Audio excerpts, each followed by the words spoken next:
Narito na naman ang mainit na balita mula sa mundo ng politika. Narito ang isang breaking news na tiyak na ikagugulat ng buong bayan. Si dating Pangulong Rodrigo Roa Duterte o FPRRD ay makakauwi na sa bansa sa bisa ng humanitarian grounds, ayon sa bagong ulat mula sa International Criminal Court o ICC. Matagal nang usap-usapan ang posibilidad ng pagbabalik ni FPRRD, ngunit ngayong araw ay kinumpirma na ng ilang opisyal na pinayagan na ito makauwi sa bansa dahil sa kanyang lumalalang kondisyon sa kalusugan. Ayon sa ICC, ang desisyon ay nakabatay sa humanitarian considerations at tila hindi political na impluensya.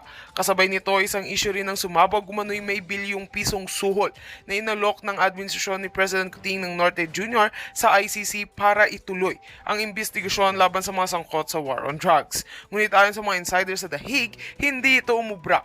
Nanindigan pa rin ng korte ng kanilang mandato at integridad. Sa kabila ng kontrobersya, marami ang umaasang magiging maayos ang pagbabalik ni FPRRD sa bansa. Hati ang opinyon ng publiko, may mga natuwa at mayroon ding hindi sang-ayon. Isa lang ang malinaw, patuloy ang pag-ikot ng istorya sa likod ng politika at katarungan. At yan nga ang mga balitang ating pagkakatutukan, at kung bago ka pa lamang sa aking channel ay huwag kakalimutang mag-like, share and subscribe para updated ka sa aming mga bagong balita dito sa Tatak Pinas.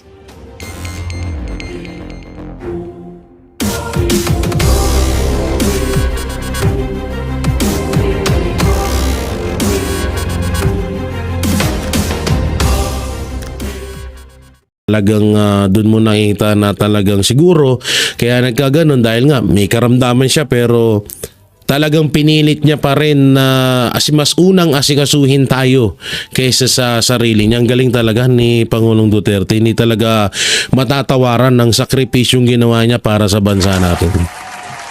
Natiyakin na may masasandalan ang mga Pilipino sa gitna ng krisis. He wants to show to the Filipinos that there's a leader, somebody like him, na even during the pandemic time, we were all down, wala tayong mga trabaho, wala lahat.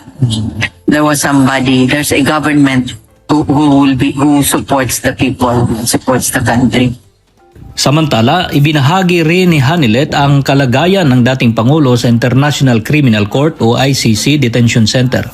I was just here, waited for the lawyers, asked them kung kumusta siya. Kaya man daw, pabisita man ni kahapon. Okay naman siya. Sige. What do you expect from an 80-year-old? Bukod dito, nagpaabot rin siya ng mensahe kay Pastor Apollo C. Quiboloy na naging biktima rin ng political harassment sa ilalim ng Administrasyong Marcos Jr. Good morning, Pastor. Maayong adlaw kanimo diha. Kabalo ko, you are also praying, and indescribable giving mga paghitabo sa inyo ha, pati sa amo. But Pastor, na yung Ginoo, and that we will continue to support him sa with all our strength, with all our resources, with all our time and our tananamong effort. Patuloy din ang pananalig ni Hanilet na makakawi si dating Pangulong Duterte sa Pilipinas. We continue to pray, kabalo ko, di tapos sagdan sa Ginoo, and we continue to support him, continue to keep the faith that we will be able to bring him back home to where he belongs, dito maging siya. And kabalo ko, mga pagsulay, pilog ang mundo, may Panginoon. Sa gitna ng mga pagsubok na kinakaharap ng pamilya Duterte, ipinahayag ni Abansenya na tanging ang mga miyembro ng Kingdom of Jesus Christ sa pangunguna ni Pastor Apollo C. Quiboloy ang kanyang pinagkakatiwalaan. I can only trust you guys. Thank you, my God. May trust issues ako even before, so sa sitwasyon ni Nagpaabot din siya ng pasasalamat sa mga miyembro ng KOJC at sa lahat ng patuloy na sumusuporta kay dating Pangulong Duterte. Hinikayat niya ang mga ito na ipagpapatuloy ang pananalangin at pagtitiwala sa Diyos hanggang sa makawi ang dating Pangulo sa Pilipinas. Sa mga taga-KOJC, dagang salamat sa inyo, sa inyong pagmahal, sa inyong pagsuporta. kabalo ko, in spite of what happened sa inyo, you continue to be with us during, especially at this time, sa aming pagsulay. And to all the supporters, I hope and pray na kita po sa pagsuporta, pag-ampo, kay wala gyud sakit. Hindi, alam nyo ito si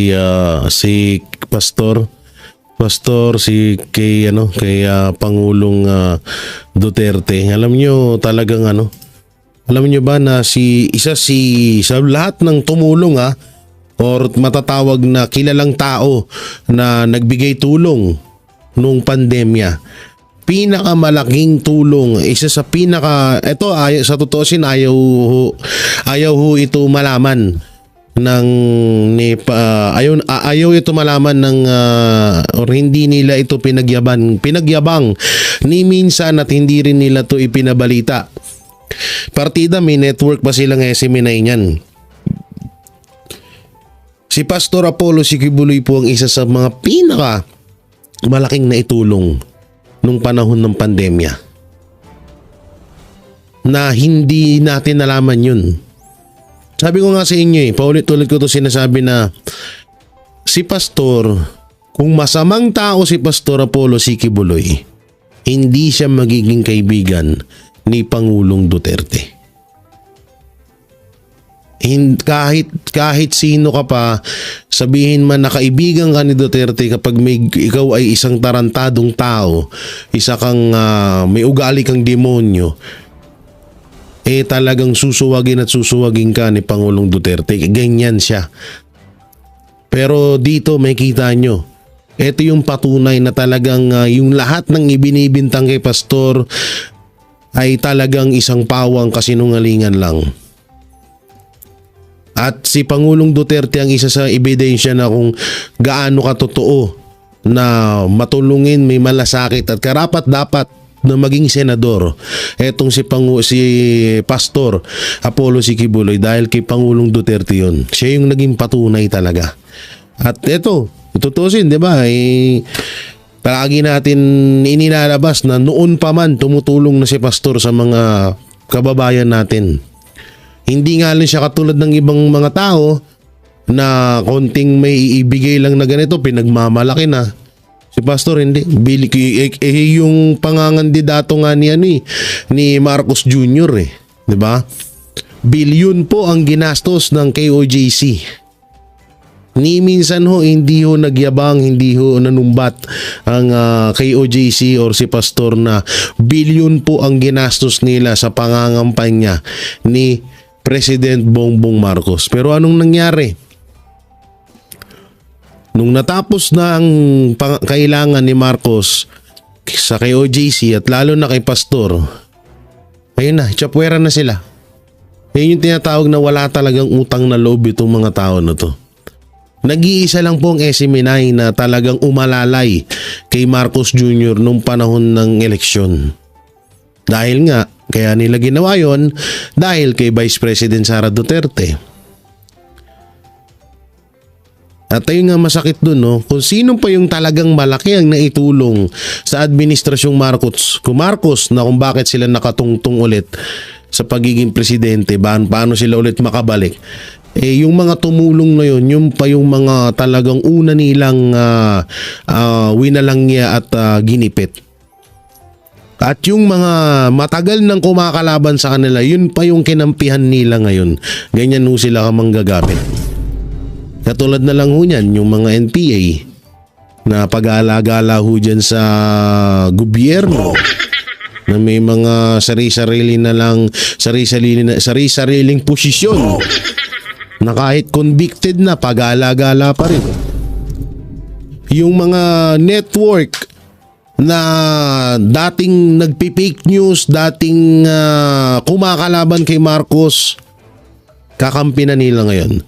Yung SMNI na totoo ang balita, SMNI na lahat ng pagbabalita ay walang halong kasinungalingan, pawang katotohanan lamang, una din nilang ginipit. Tinanggalan ng prangkisa, Yung mga page, mga channel, pinagbubura, binubura nila, inire-report. Ganun, 'di ba? Sobrang walang ya. Kaya ito rin isa rin tong nagpapasalamat din kami kay Ma'am Hanilet dahil yung pagkasabi nyo po ng ganito ay isang malaking patunay din ho niyan na kung gaano kabuting tao si Pastor Apollo Sikibuloy at kung gaano siya magmalasakit sa bayan. Sabi ko nga sa inyo ako lubos akong nagsisi kasi ang haba ng panahon na binatikos ko si Pastor kahit kaibigan siya ni Pangulong Duterte noong mga panahon na yun. Kasi may mga naririnig ako na hindi ako naniniwala So nagsisisi ako na bakit ko nagawa yun at bakit ko siya hinusgahan agad. No, kaya nga sa tutusin kay Pastor din kami natuto na alamin mo muna ang tunay na nangyari. Alamin mo muna kung sino yung tao na yun. Pag-aralan mo kung ano ba talaga yung tunay na kwento bago mo siya husgahan. Si Pastor po ang nagturo sa amin yan nun. Kaya ako ay talagang nagpapasalamat at nalinawan ako. At nagpapasalamat din ako dahil nakilala ko itong dalawang bayani ng bansa natin. Siguro isa na rin yan sa pinakamalaking regalo ko sa buhay ko na nakilala ko, nakasama ko, nakausap ko, nakamayang ko, talagang nakasama ko ng ilang oras itong dalawang bayani na may tuturing natin mga bayani, mga buhay na bayani ng bansang Pilipino. Siyempre walang iba kundi si Pangulong Duterte at si Pastor Apollo Sikibuloy. Grabe. Kaya ako talaga sobrang napakaswerte ko dahil alam mo yun nakasalumuha kung itong dalawa na to. So bago natin ipakita yung video na yun yung critical na daw si Marcos. So dito muna tayo sa nangyaring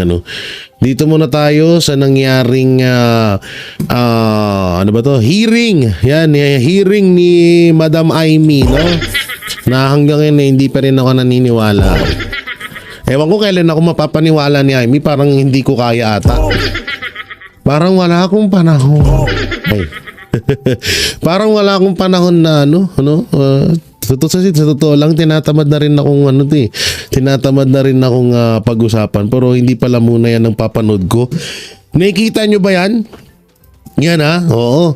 So ayan po yung picture na yan, yung video na yan, ayun may kinarga. Dalawa papanood natin, ito tsaka yung isa pa. Meron pa akong isang video. Ito, reaction ko to sa isang channel. Diyos ko po, si BBM sinugod umano sa hospital. Pero may isa pa akong papanood sa inyo. So ito muna, play muna natin to. Ito ang mainit na balita na dapat malaman at mapanood ng taong bayan at pinag-uusapan ngayon sa mundo ng social media na tila ayaw ipalabas ng bayarang media. Mga bayaran sila Ang pilit tinatago ng Palasyong Malacanang ay sadyang di na talaga mapipigilan at unti-unti nang nabubunyag. Sadyang tila totoo talagang kasabihan. Walang baho ang hindi aalingasaw at walang lihim ang hindi mabubulgar. Tama! Ito ang nakakagulat na balita. Kasalukuyang Pangulo ng Pilipinas na si Marcos Jr. sinugod raw umano sa ospital. Naku po, sinugod. Ito mga kababayan, ating alamin. Pero bago natin simulan ang balitang politika ngayon sa Pilipinas, mas Karma is lalo sa lahat pa ng bago parehas naming lang naman pala. Oo, ito rin yun Ito rin yung video ko na yan mga kababayan, plus report tayo. Makinig ang lahat. Ito yung video na yun na talagang isinugod daw. So, pakinggan natin. Parehas lang naman pala yung video namin. Hindi ko kasi agad panood. Sorry. So rin natin ito. Mga kababayan, plus report tayo. Makinig ang lahat. Makinig ang lahat. This is it. Karma is real. This is it. Karma is real. Naku po, karma is real. Tago na kayong mga banghag. Ang amo nyo sinugod ngayon sa hospital, sa San Miguel Hospital. Emergency. San Miguel Hospital. Kay kay yung mayaman, no? Grabe, no? Sinugod daw. Ano sakit? So, di ba? Nangyayari na ang mga sinasabi ko, di ba? Oo. Mga bangag. Oo, So, sige. magtago na kayo sa mga lungga nyo. Oh, yari kayo, nako. Magtago na daw kayo mga tansuan. Yung mga dugyot vlogger dyan na magtago na daw kayo sa amin ni Kuya na nasa video. Mga magalit kayo sa akin, nagre-reaction lang ako dito, ha? Naku po, kawawa ang mga dugyot dito. Oh. Dahil ang amon nyo ngayon ay nasa critical. Naku, na critical condition daw. Patay tayo dyan. Ano kaya to? Maaga, 3 years lang magiging presidente si Marcos, gano'n. So papalitan na siya ni Sara, ganun ba? Paano yung paano naman yung plano ni Romualdez na maging Prime Minister of the Philippines? Oo. Kasi ang nandoon sa panaginip ko kasi, kapag napabagsak na ni Romualdez, panaginip to oo. Pag napabagsak na ni Romualdez ang mga Duterte, isusunod niya etong pinsan niyang si Marcos. So kapag napabagsak niya na si Marcos, so siya na yung presidente. Oo, kasi ang mangyayari nga daw dito, pag na-impeach si Sara, isusunod niyang i-impeach si Marcos Jr. kasi siya na yung vice president At doon sa panaginip ko, talagang nakikita doon na hawak naman lahat ni Martin Romualdez. So, etong si Marcos mukhang delikado. At alam naman din natin, obvious naman, naka-impeach naman talaga si Marcos Jr. dahil sa mga pinaggagawa niya ngayon. So, yun yung nandun sa panaginip ko. Ngayon, kung ganito, na hindi pa nai-impeach si VP Sara Duterte at delikado or critical na ang kalagayan ni Marcos Jr., wala na. Tapos na ang maliligayang araw ni Romualdez. Ganun. Tuloy pa natin. Di ba? Sabi ko sa inyo ayaw nyo maniwala di ba? Times come na, di ba? Times come na. So ngayon, nasa huli ang pagsisisi. Naku, nasa huli ang pagsisisi. Ayudi punggol, oo. Nasa huli ang pagsisisi. Kawawa naman ang mga bayarang vlogger. Wala na magpupundo. Yung isang vlogger nakakundo, hinuhulugan pa. Yung isang vlogger bumili ng sports ng big bike na teka. Tapos sinuhulugan pa ngayon. Ako po, mahahatak yan dong. Tapos yung babaeng vlogger na kutis yung bibigay ka hurma ng puwet ng manok, baka iwan ng asawa yan, ng jowa. Dahil wala nang pangbili ng alak para sa jowa niya. Wala na sila ng sahod. Naku po, mahirap yan sige, tuloy natin. No, nasa amin pa rin ang huling halak. Oo, wala nga, patay na. Nasa amin ng mga DDS ang huling halakak daw. Naku, kawawa. Iyak talaga ang mga tanso nito. So ngayon, iiyak kayo ng dugo. Magtago na kayo. Patay, nagtago na kayo.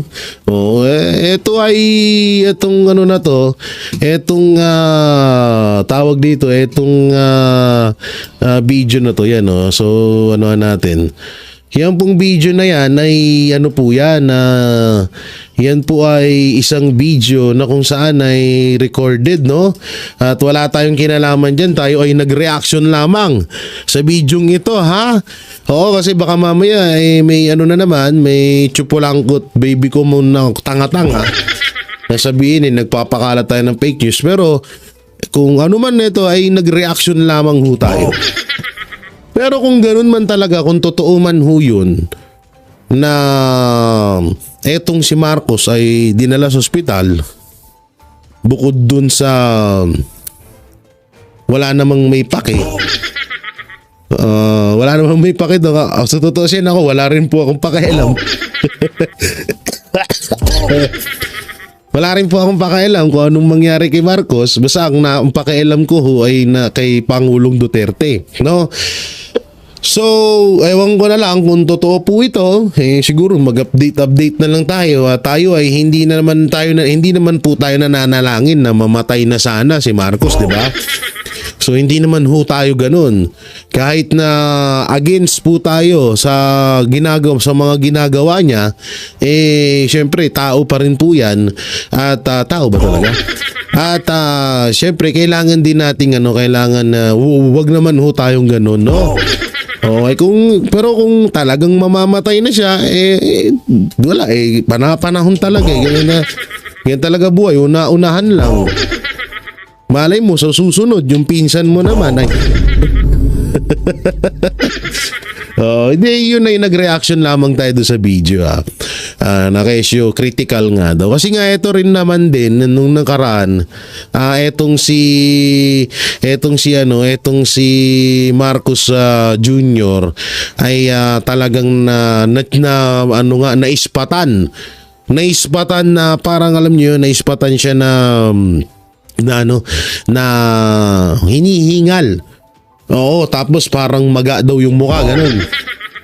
At nakita ko din naman yung video na yun. Alam nyo, ako po ay sobrang taba, ha? Yung hingal ko dito, baka sabihin nyo, kasi may mga nagko-comment, Jay, ba't kayo hiningal? Hindi, yung mic ko kasi hindi ko pa naayos, kaya yung paghigop ko ng hininga, ganyan. Inadidetect ng mic. So, wala akong problema doon. Ako po, sobrang taba ko. Ang bahay ko dito ay 3rd floor. Wow! No, ang bahay ko rito ay 3rd floor at maya po akyat baba ko, no. Pero hindi ako hinihingal ng katulad ng hingal na nakita ko kay Marcos Jr. Pero siguro baka parte na ng aging or sa edad. Hindi ko alam kung ilan taon na ba si Marcos. Alam mo, sa totoo, si Marcos lang yung naging presidente na wala talaga akong pakialam sa buhay niya. Totoo lang talaga, no? So, baka ganun, baka sa edad at baka sa puspusan na trabaho. Kasi bali-balita natin, sobrang sipag daw nito ni Marcos Jr. Oo, tingnan nyo naman, ang daming project sa Pilipinas. 'Di ba? Ang daming project sa Pilipinas, yung mga build project ni Pangulong Duterte, itinuloy niya lahat 'yon. 'Di ba? At sobrang matanawin ng utang na loob. 'Di ba? Matanawin ng utang na loob si Pangulong Marcos. Alam naman natin sobrang siya na ata ang maituturing na the one and only best president ever.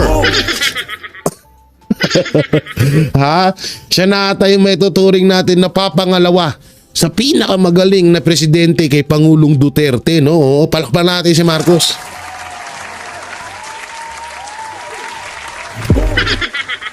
No, baka ganun. So sobrang ginagampanan ni Marcos Jr. ang kanyang trabaho, baka kaya siya